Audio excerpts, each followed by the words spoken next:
Hello friends, the power of positive thinking series में आपका स्वागत है। दोस्तों, आज हम इसके दूसरे सोपान कि शांत मस्तिष्क शक्ति देता है, आइए जाने किस तरह से।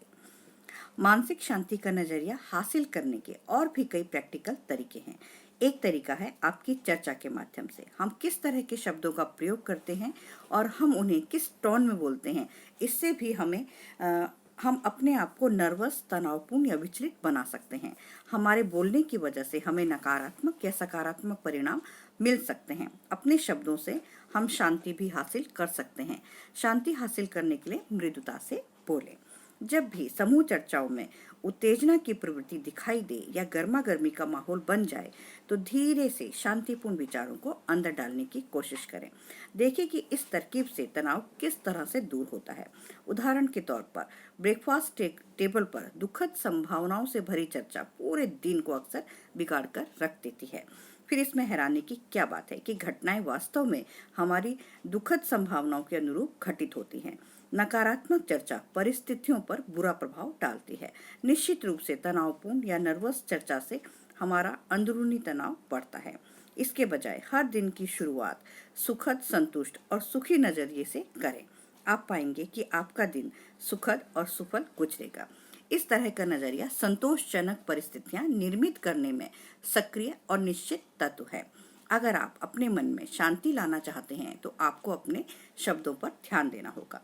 चर्चा से सभी तरह के नकारात्मक विचारों को हटा देना महत्वपूर्ण है, क्योंकि इनसे तनाव और अंदरूनी असंतोष पैदा होता है और इससे हमारे पाचन तंत्र पर बुरा प्रभाव पड़ता है। इस निराशाजनक वाक्य का सभी उपस्थित लोगों के मानसिक रवैये पर बुरा प्रभाव पड़ता है और हर व्यक्ति शायद थोड़ा परंतु निश्चित रूप से असंतुष्ट और चिड़चिड़ा होकर जाता है। परंतु आमतौर पर मन की शांति हासिल करने के लिए अपनी व्यक्तिगत और समूह चर्चाओं को सकारात्मक, खुशनुमा, आशावादी और संतोषजनक वाक्यों से भर लें। हम जो शब्द बोलते हैं उनका हमारे विचारों पर सीधा और निश्चित असर होता है। विचारों से शब्द बनते हैं क्योंकि शब्द विचारों के वाहन हैं, परंतु शब्दों का भी विचारों पर प्रभाव पड़ता है और वे रवैये को अगर बनाते ना हो तो उन्हें स्वरूप अवश्य देते हैं। वास्तव में जिसे चिंतन कहा जाता है वह अक्सर चर्चा से ही शुरू होता है। इसलिए अगर हम औसत चर्चा की बारीकी से जांच करें और अनुशासित करें ताकि हम आश्वस्त हो सकें और सिर्फ शांतिपूर्ण वाक्य ही हैं, तो इसका परिणाम यह होता है कि हमारे विचार शांतिपूर्ण होंगे और अंततः इस वजह से हमारे मन में भी शांति होगी। हर दिन मौन का अभ्यास मन की शांति हासिल करने की एक और प्रभावी तकनीक है। हर व्यक्ति को 24 घंटे में कम से कम 15 मिनट पूरी तरह मौन रहने का अभ्यास करना चाहिए। उस सबसे शांत जगह पर चले जाएं जो आप ढूंढ सकते हो और 15 मिनट तक वहां बैठें या लेटें और मौन की कला का अभ्यास करें। किसी से किसी प्रकार की बात ना करें, कुछ ना लिखें, कुछ ना पढ़ें, कम से कम सोचें। अपने दिमाग को न्यूट्रल गियर में डाल दें। अपने दिमाग को निष्क्रिय सोया हुआ बना लें। शुरुआत में तो यह आसान नहीं होगा क्योंकि आपके दिमाग में तरह तरह के विचार आएंगे, परंतु धीरे धीरे अभ्यास करने से आप इस कला में पारंगत हो जाएंगे।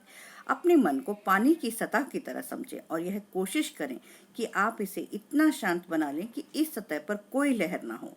जब आप शांत अवस्था हासिल कर लें तो सामंजस्य, सौंदर्य और ईश्वर की उन गहरी ध्वनियों को सुने जो मन में पाई जाती हैं।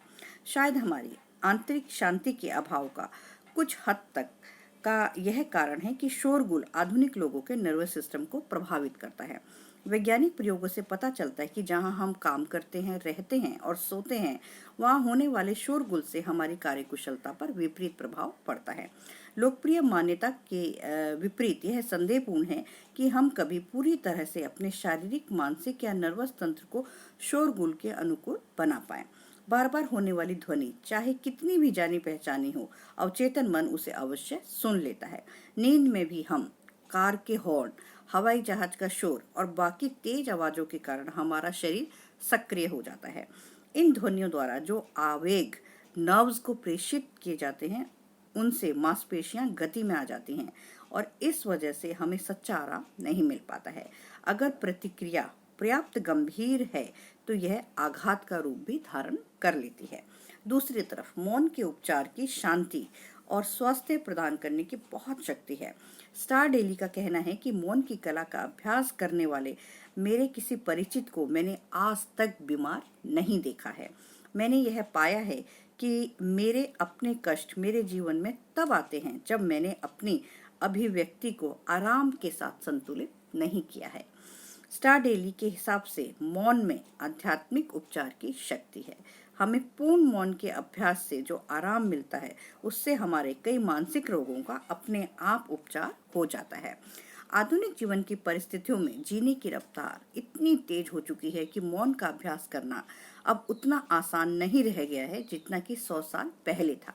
हमारे जीवन में आवाज करने वाली बहुत सारी मशीनें आ गई हैं जो हमारे दादा परदादाओं के जमाने में नहीं थी, और हमारी जीवन शैली भी पहले की तुलना में बहुत ज्यादा तेज हो गई है। आधुनिक जीवन में दूरियों को खत्म कर दिया गया है और स्पष्ट रूप से हम समय के तत्व को खत्म करने का प्रयास भी कर रहे हैं। यह बहुत कम संभव होता है कि कोई व्यक्ति घने जंगलों में पैदल जाए या समुद्र किनारे बैठे या पहाड़ की चोटी पर या समुद्र के बीच जहाज के डेक पर खड़े होकर साधना करे।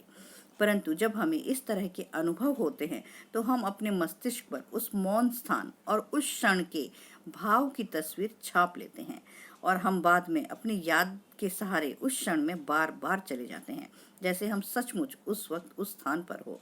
दरअसल जब आप याद में ही इसकी ओर लौटते हैं तो मस्तिष्क में वास्तविक स्थिति में पहुंच मौजूद अप्रिय तत्वों को हटाने की प्रवृत्ति होती है। स्मरण में की गई यात्रा अक्सर वास्तविक यात्रा से ज्यादा सुखद होती है, क्योंकि मस्तिष्क की यह आदत होती है कि वह उस दृश्य के सौंदर्य को ही प्रस्तुत करता है।